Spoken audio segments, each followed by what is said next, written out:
Hi, welcome to Vocabulary Wednesday, and I am Chris with Magoosh. Today's theme, G words. Now, it may not seem that interesting of a topic, but there are not that many GRE words that actually begin with G, even though the GRE begins with a G. But we have some important ones today. Let me start off with maybe the highest frequency of the G words that I have for you today, which is gratuitous. Now, you may think of gratuitous as a gratuity.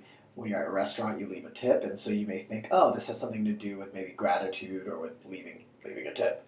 It actually doesn't, and that's why it's a very confusing word. You know how the GRE likes misleading words. Gratuitous means something that is unwarranted, uncalled for, given the occasion.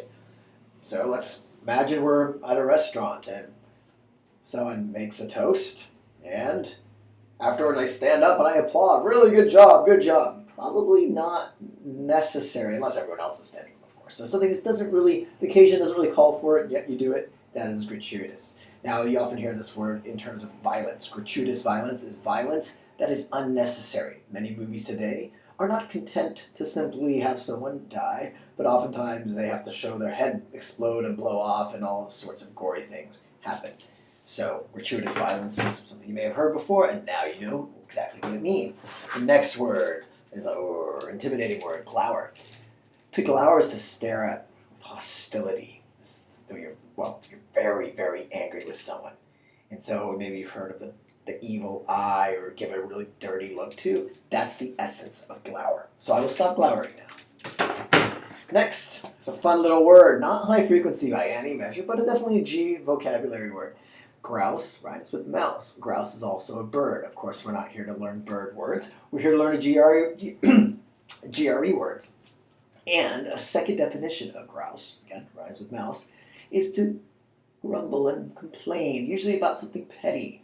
So if you're not complaining really loudly or vociferously, but more under your breath, you are grousing.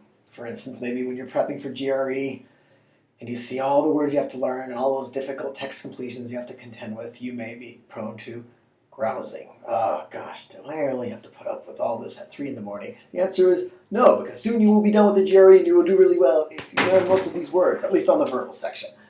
Finally, genial. If something is genial, it is pleasant, agreeable, kind.